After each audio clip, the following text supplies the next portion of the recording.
அனைவருக்கும் வணக்கம். தனுசு ராசிக்காரர்களுக்கு அடுத்த 7 நாட்களில் தொட்டது அனைத்தும் பொன்னாகக்கூடிய ஒரு தருணமாகவும் அடுத்தடுத்து நிகழக்கூடிய கிரக இணைவு யோகத்தின் உச்சியை பெறக்கூடிய வகையில் மகிழ்ச்சியை அதிகரிக்கக்கூடிய ஒரு தருணமாக எவற்றிலெல்லாம் அமைகிறது என்று பார்க்கும்போது ராசியின் அதிபதியான குரு 5லும் சனி 3லும் இருப்பது அமோகமான மாற்றத்தை ஏற்படுத்தி கொடுக்கக்கூடிய ஒரு அமைப்பாக பார்க்கப்படுகிறது. சனி குருவை தவிர மற்ற கிரகநிலைகளின் அமைப்பு பெருமளவிற்கு சாதகமற்று இருக்கக்கூடிய ஒரு தருணமாக தான் நிச்சயமாக தனுசு ராசிக்காரர்களுக்கு உள்ளது. ஜனவரி மாதம் 15ஆம் தேதியிலிருந்து 21ஆம் தேதி வரை கிரகநிலைகளின் அமைப்பு எப்படி உள்ளது என்று ஆராய்ந்து பார்க்கும்போது தொட்டது அனைத்தும் பொன்னாகும் இனிமையான தருணமாக அடுத்தடுத்து நிகழக்கூடிய கிரக இணைவு என்பது மிக பெரிய மாற்றத்திற்கு வித்திடக்கூடிய ஒரு தருணமாக இந்த வாரத்தை மாற்றப் போகிறது என்பதுதான் யதார்த்தமான உண்மையாக பார்க்கப்படுகிறது. ஏனென்றால் இந்த வாரத்தில் பல்வேறு விதமான விசேஷ தருணமாக பார்க்கப்படுகிறது. தை திருநாள் முதல் நாளன்று பொங்கல் பண்டிகை கொண்டாடப்படுகிறது. மாட்டு பொங்கல், உழவர் தினம் என காணும் பொங்கல் என பல்வேறு விதமான மகிழ்ச்சி நிறைந்த ஒரு வாரமாக இந்த வாரம் அமைய போகிறது. இந்த வாரத்தில் இப்படி விழா கோலம் போன்று இருக்கக்கூடிய தருணத்தில் கிரக நிலைகளின் அமைப்பு எப்படி உள்ளது என்று பார்க்கும்போது மிக முக்கியமான இந்த வாரத்தின் நாயகனாக திகழக்கூடிய சந்திரன் இந்த வாரத்தின் துவக்கத்தில் 13ஆம் தேதியிலிருந்து 16ஆம் தேதி வரை மிகவும் வலுவாக சனியுடன் இணைந்து சஞ்சரிக்கிறாருங்க. சனியின் ஆட்சி வீடான கும்பராசியில் ஆட்சி பலம் பெற்று சஞ்சரிக்கக்கூடிய சனியுடன் இணைந்து சுபத்துவ பாதையில் வளர்பிறை சந்திரனாக சஞ்சரிக்கிறாருங்க.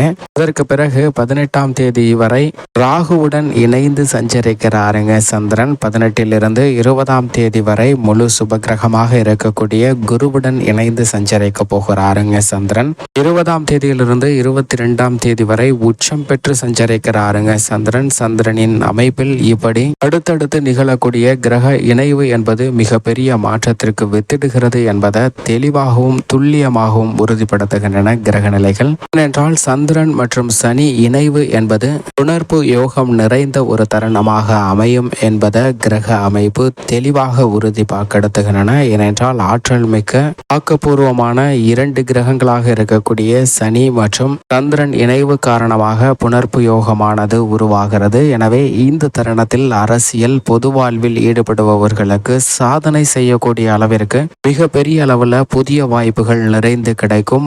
ஆன்மீக தொன்று ஆற்றுவதற்கான பல சந்தர்ப்பங்கள் நிறைந்த ஒரு தருணமாக பார்க்கப்படுகிறது. பொதுவாக 10ல் 8 நபர்களுக்கு இந்த யோகம் மிகவும் வலுவாக கிடைக்கக்கூடிய ஒரு சிறந்த தருணமாக சனி மற்றும் சந்திரனின் அமைப்பு காரணமாக கிடைக்க இருக்கிறது. அது மட்டுமல்லாது சனியுடன் இணையக்கூடிய சந்திரனின் அமைப்பு காரணமாக தலைமை பதவி தேடி வருவதற்கான வாய்ப்பு நிறைந்து கிடைக்கிறதுங்க. உத்தியோக ரீதியாக கடின உழைப்பை செயல்படுத்துவதற்கும் அதற்கு ஏற்ற பலனை பெறுவதற்குமான வாய்ப்பு மிகுந்து கிடைக்கிறது. அது மட்டுமல்லாது சகிப்புத்தன்மை, பெருந்தன்மை, விட்டு கொடுக்கும் தன்மை இவை அனைத்தும் இயல்பாகவே உங்களுடன் வரக்கூடிய ஒரு தருணமாக பார்க்கப்படுகிறது என்பதை சனி மற்றும் சந்திரனின் அமைப்பு இந்த வாரத்தில் மிகவும் தெளிவாக எடுத்து காட்டுகிறது. அது மட்டுமல்லாது ஆணவம் இல்லாமல் அமைதியாக அனைத்து விதமான காரியங்களையும் சாதித்து காட்டக்கூடிய இனிமையான தருணமாக அமைகிறது என்பதை தெளிவாக உறுதிப்படுத்துகின்றனர் சனி மற்றும் சந்திரன். எனவே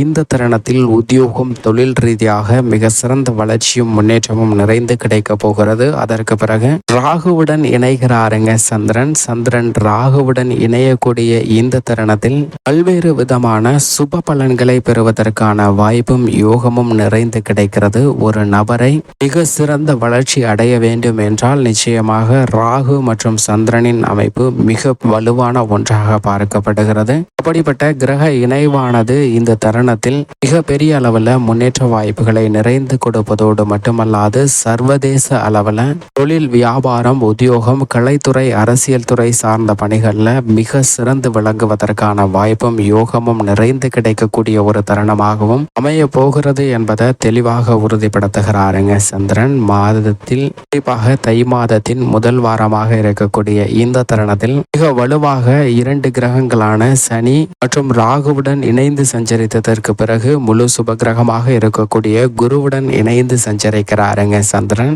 அதிலும் குறிப்பாக வளர்பிறை சந்திரனாக சுபத்துவ பாதையில் சஞ்சரிக்க போகிறாருங்க. எனவே இந்த தருணத்தில் தொட்ட காரியம் அனைத்தும் பொன்னாக கூடிய அதிர்ஷ்ட யோக வாய்ப்புகளை நிறைந்து கிடைக்கக்கூடிய ஒரு தருணமாக பார்க்கப்படுகிறது. ஏனென்றால் சந்திரன் மற்றும் குருவின் இணைப்பு காரணமாக சுப கிரகங்களின் சேர்க்கையால் இரட்டிப்பு நன்மை கிடைக்கக்கூடிய வாய்ப்பு மிக அபரிவிதமாக உருவாகிறது. சகட யோகத்தின் மிக முக்கியமாக உள்ள 2 கிரகங்களும் ஒன்றாக இணையக்கூடிய இந்த தருணத்தில் பல்வேறு விதமான சுப நிகழ்வுகளும் வெற்றிகரமான நிகழ்வு இல்லத்தில் நடைபெறுவதற்கான வாய்ப்பும் யோகமும் நிறைந்து கிடைக்கிறது என்பதை தெளிவாகவும் துல்லியமாகவும் குரு மற்றும் சந்திரனின் அமைப்பானது உறுதிப்படுத்துகிறது. இதை தவிர மற்ற கிரகநிலைகளின் அமைப்பு எப்படி உள்ளது என்று பார்க்கும்போது மேசராசியில் குருவும் சந்திரனும் இணைந்து 18ஆம் தேதியிலிருந்து 20ஆம் தேதி வரை சஞ்சரிக்கின்றன. அதற்கு பிறகு சந்திரன் உச்சம் பெறுகிறாருங்க. ரிஷபராசியில் உச்சம் பெறக்கூடிய சந்திரனின் அமைப்பு காரணமாக எந்த காரியமாக இருந்தாலும் காரிய வெற்றி நிறைந்து கிடைக்கும். காரிய தடைகள் விலகும். மகிழ்ச்சியின் உச்சத்தையே இந்த வாரத்தின் இறுதியில் சந்திப்பதற்கான வாய்ப்பு நிச்சயமாக கிடைக்க இருக்கிறது. சனி தனது ஆட்சி வீடான கும்பராசியில் ஆட்சி பலம் பெற்று சஞ்சரிப்பது அனைத்து விதமான பணிகளிலும் நல்ல வளர்ச்சி கிடைக்கும். நிழல் கிரகமாக இருக்கக்கூடிய ராகு கேது சமகிரகமாக உள்ள குரு மற்றும் புதனின் ஆட்சி வீட்டில் சஞ்சரிப்பது பல சங்கடங்களை விளக்கக்கூடிய ஒரு அமைப்பாக பார்க்கப்படுகிறது. ராகு மீன ராசியிலும் மோட்சக்காரகரான கேது கன்னியிலும் அமர்ந்திருப்பது பல சங்கடங்களை விளக்குகிறது. செவ்வாய் மிக வலுவாக குருவின் ஆட்சி வீடான தனுசு ராசியில் அமர்ந்திருக்கிறாருங்க. நட்பு ராசியில் அமர்ந்திருக்கிறார். மிக விரைவில் உச்சம் பெற போகிறார். எனவே இந்த தருணத்தில் செவ்வாயின் அமைப்பு காரணமாக புதிதாக பல காரியங்களை மிக சிறப்பாக செய்து முடிப்பதோடு புதிய சொத்துக்கள் வீடு வாகனம் வாங்குவதற்கான அதிர்ஷ்ட யோகமும் உண்டு. மேலும் இந்த தருணத்தில் சுக்கிரனின் அமைப்பை பொறுத்த வரைக்கும் 19ஆம் தேதி வரை விருச்சிக ராசியிலும் அதற்கு பிறகு தனுசு ராசியிலும் அமர்ந்து சஞ்சரிக்க போகிறாருங்க. சுக்கிரனின் அமைப்பால் நல்ல மாற்றம் நிறைந்து கிடைக்க போகிறது. சூரியனை பொறுத்த வரைக்கும் 15ஆம் தேதியிலிருந்து மகர ராசியில் சஞ்சரிக்க போகிறாருங்க. சூரியன் மகர ராசிக்கு வருவது மகத்தான மாற்றத்தை ஏற்படுத்தி கொடுக்கக்கூடிய ஒரு அமைப்பாக பார்க்கப்படுகிறது. வித்யாகாரராக இருக்கக்கூடிய புதன் குருவின் ஆட்சி வீட்டியான தனுசு ராசியில் சஞ்சரிப்பதால் பல சங்கடங்கள் நீங்கும். இப்படி கிரகநிலைகளின் அமைப்பு இருக்க தனுசு ராசிக்காரர்களின் குடும்ப சூழ்நிலையை பொறுத்த வரைக்கும் நவ கிரகங்களிலே வலிமை வாய்ந்த 2 கிரகநிலைகளும் சாதகமாக இருக்கின்றன. சனி குரு மிக வலிமையாக சஞ்சரிக்கக்கூடிய இந்த தருணத்தில் அனைத்து விதமான தடைகளும் விலகுகிறது. பொருளாதார நெருக்கடி கடன் சார்ந்த தொல்லைகள் அனைத்துமே விலகி நன்மை நிறைந்து கிடைப்பதற்கான வாய்ப்பு